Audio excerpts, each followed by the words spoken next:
Good morning कक्षा 4। अपनी हिंदी व्याकरण की पुस्तक निकालिए और उसमें निकालिए पेज नंबर 39 यानी कि 39।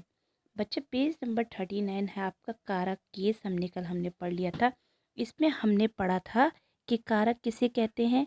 जिन चिन्हों से संज्ञा अथवा सर्वनाम का वाक्य के अन्य शब्दों के साथ संबंध प्रकट हो उन्हें हम कारक कहते हैं।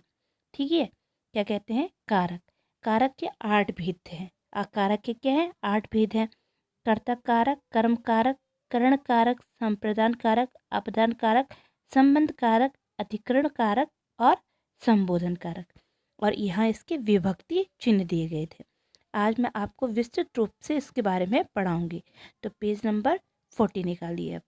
पेज नंबर जो आपका 40 है इसमें आप देखेंगे किस प्रकार से एक एक चीज़ को बताया गया है।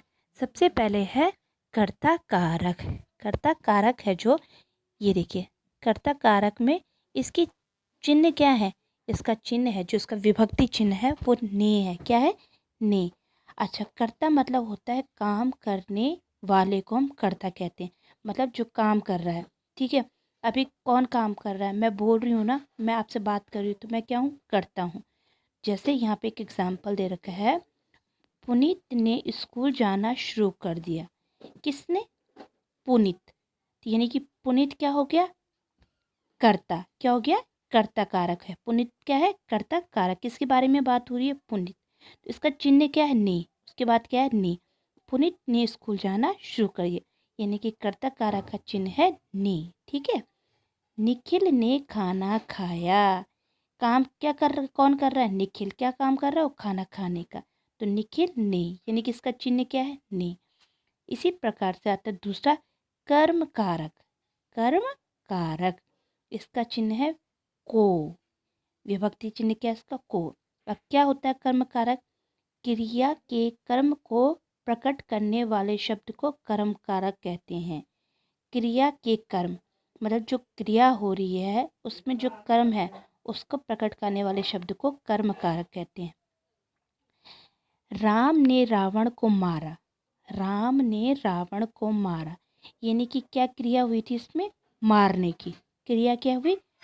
मारने की। तो क्रिया के कर्म को प्रकट करने वाले शब्द को कर्म कारक कहते हैं।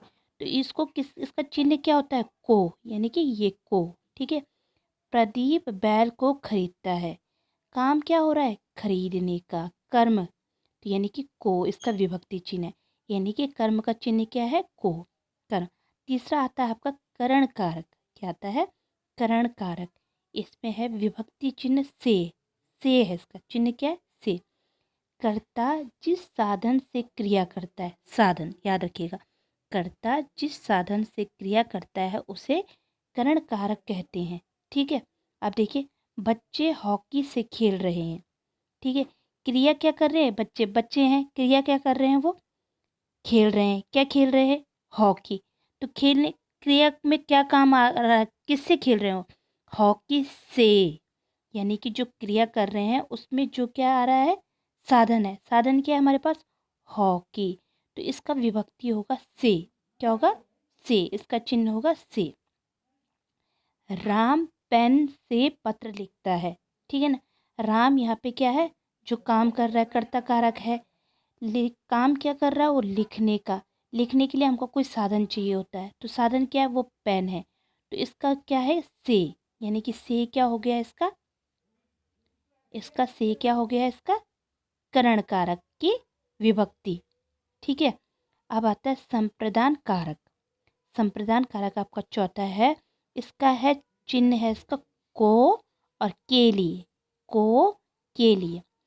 जिसके लिए क्रिया की जाए, जिसके लिए क्रिया की जाए उस उसे प्रकट करने वाले शब्द को संप्रदान कहते हैं। कैसे? जिसके लिए क्रिया की जाए। सेठ जी ने पुजारी को दान दिया। सेठ जी ने पुजारी को दान दिया। जिसके लिए क्रिया की जाए, मतलब सेठ जी ने क्या काम किया? दान देने का। और किसके लिए? पुजारी के लिए। के लिए। इसलिए जिसके लिए क्रिया की जाए उसे प्रकट करने वाले शब्द को संप्रदान कारक कहते हैं। खाने के लिए फल लाओ, खाने के लिए क्या लाओ, फल लाओ, के लिए। तो इस प्रकार से संप्रदान कारक का चिन्ह क्या है, को और के लिए। आज हम 4 ही करेंगे।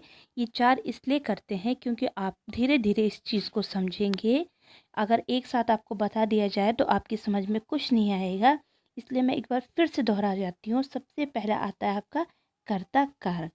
कर्ता कारक वही है जो कर्म करता है, यानी कि जो भी काम करता है उसे हम कारक, कर्ता कारक बोलते हैं। काम करने वाला कर्ता कारक है।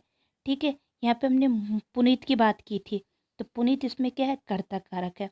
तो कर्ता कारक के लिए जो चिन्ह होता है वो आता है ने। ठीक है, जैसे पुनीत ने स्कूल जाना शुरू कर दिया, ठीक है, तो कर्ता कारक के लिए क्या आता है, ने। इतना याद रखिएगा आप। दूसरा आता है आपका कर्म कारक। कर्म कारक का चिन्ह होता है को, यानी कि क्रिया के कर्म को प्रकट करने वाले शब्द को कर्म कारक कहते हैं। क्रिया के कर्म को, यानी कि क्रिया की जो होती है, तो जो कर्म होता है उसको प्रकट वाले शब्द को कर्म कारक कहते हैं। जैसे राम ने रावण को मारा, ठीक है ना, क्रिया क्या हुई थी, मारने की, तो यहाँ पे आएगा को। प्रदीप बैल को खरीदता है, प्रदीप बैल को खरीदता है, तो यहाँ पे को आया। ठीक है, यानी कि कर्म कारक का चिन्ह है को। तीसरा आपका आता है करण कारक, यानी कि चिन्ह है इसका से। कर्ता जिस साधन से क्रिया करता है, साधन की जरूरत होती है क्रिया करने के लिए, उससे हम कहते हैं करण कारक। जैसे बच्चे हॉकी से खेल रहे हैं, तो साधन इसमें हॉकी है, तो इसमें आपका विभक्ति चिन्ह हो गया से। ठीक है, संप्रदान कारक का चिन्ह होता है को और के लिए। जिसके लिए क्रिया की जाए उसको प्रकट करने वाले शब्द को संप्रदान कारक कहते हैं। जैसे सेठ जी ने पुजारी को दान दिया, तो को दान दिया, पुजारी को दान दिया। क्या क्रिया हुई थी, क्रिया जिसके लिए क्रिया क्रिया की जाए, ठीक है ना, उसको प्रकट करने वाले शब्द को संप्रदान कारक कहते हैं। खाने के लिए फल लाओ, तो आज हम 4 ही करेंगे। इन चारों को आप ध्यान से देखिएगा और इनको समझने की कोशिश करिए। 4 हम दूसरी वीडियो में करेंगे। ओके।